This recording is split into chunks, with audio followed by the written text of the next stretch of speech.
Friends, welcome to my channel. അപ്പോൾ നമ്മൾ ഇന്നിവിടെ ഉണ്ടാക്കാൻ പോകുന്നത് ചിക്കൻ ലിവർ കറിയാണ്. അപ്പോൾ നമുക്ക് എങ്ങനെയാണ് ഉണ്ടാക്കുക എന്നുള്ളത് വീഡിയോ കണ്ട് മനസ്സിലാക്കാം. അതിനായി ഞാൻ ആദ്യം തന്നെ ഒരു മിക്സിയുടെ ജാറിലേക്ക് 1 സ്പൂണ് പെരിഞ്ജീരകവും 1 സ്പൂണ് നല്ല ജീരകവും ഇട്ടിട്ടുണ്ട്. അതിൻ്റെ കൂടെ തന്നെ നമുക്ക് ഒരു 5-6 വെളുത്തുള്ളിയും ഒരു വലിയൊരു കഷ്ണം ഇഞ്ചിയും ഇട്ടിട്ട് കുറച്ച് വെള്ളം ഒഴിച്ച് നന്നായി ഒന്ന് അരച്ചിട്ട് വരാം. അതരച്ച പേസ്റ്റാണിത്. ഇനി നമുക്ക് ഒരു പാൻ അടുപ്പത്ത് വെച്ച് നന്നായി ഒന്ന് ചൂടാവുന്ന സമയത്ത് നമുക്കിതിലോട്ട് കുറച്ച് വെളിച്ചെണ്ണ ഒഴിച്ച് കൊടുക്കാം.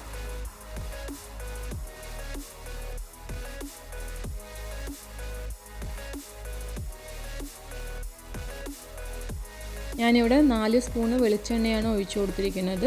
ഇനി ഈ വെളിച്ചെണ്ണ ചൂടായ ശേഷം നമുക്കതിലോട്ട് 1 സ്പൂണ് കടുക് ഇട്ട് കൊടുക്കാം. കടുക് നന്നായി പൊട്ടിയ ശേഷം അരിഞ്ഞു വെച്ചിരിക്കുന്ന 2 സവാള, ചെറുതായി അരിഞ്ഞിരിക്കുന്ന 2 സവാള ഇട്ട് കൊടുക്കാം. അതിൻ്റെ കൂടെ തന്നെ ഒരു 2 പച്ചമുളക്, 2-3 പച്ചമുളക് ഇട്ട് കൊടുക്കാം അരിഞ്ഞിട്ട്.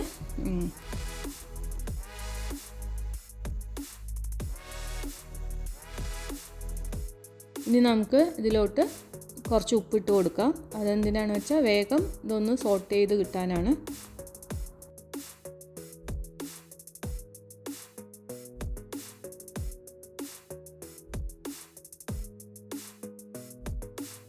ഇനി നമുക്കിതിലോട്ട് ഈ അരച്ച് വെച്ചിരിക്കുന്നത് ഇട്ട് കൊടുക്കാം.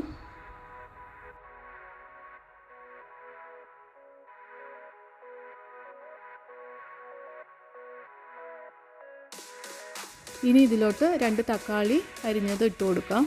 നന്നായി ഒന്ന് മിക്സ് ചെയ്ത് കൊടുക്കാം.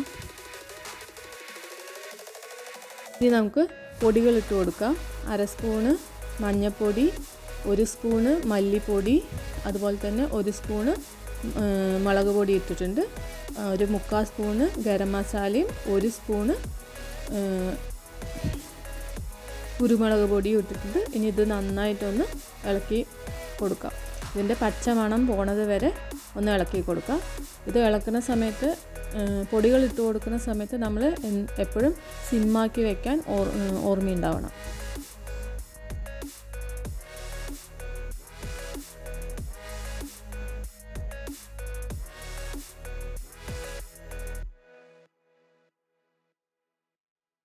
ഇത് നന്നായിട്ട് വഴണ്ട് വന്നിട്ടുണ്ട്.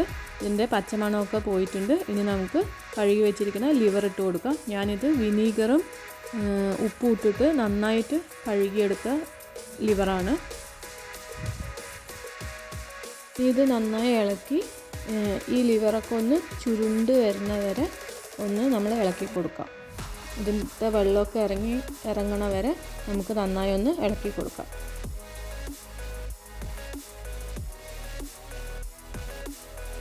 അതിനുശേഷം നമുക്ക് ആവശ്യത്തിന് വെള്ളം ഒഴിച്ചിട്ട് ഈ ലിവർ വേവിച്ചെടുക്കാം.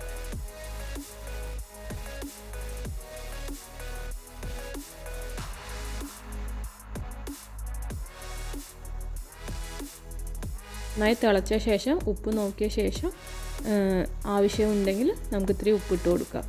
ഞാനിവിടെ കുറച്ച് ഉപ്പിട്ട് കൊടുത്തിട്ടുണ്ട്. ഇനി ഇത് മൂടി വെച്ച് നമുക്ക് വേവിക്കാം.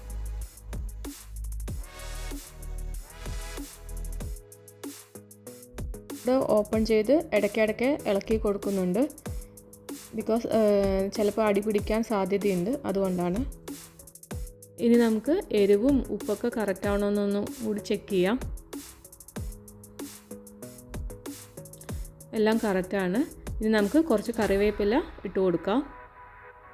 ഇത് നല്ലൊരു മണം നമുക്ക് കിട്ടും. നന്നായി ഒന്ന് മിക്സ് ചെയ്ത് കൊടുക്കാം.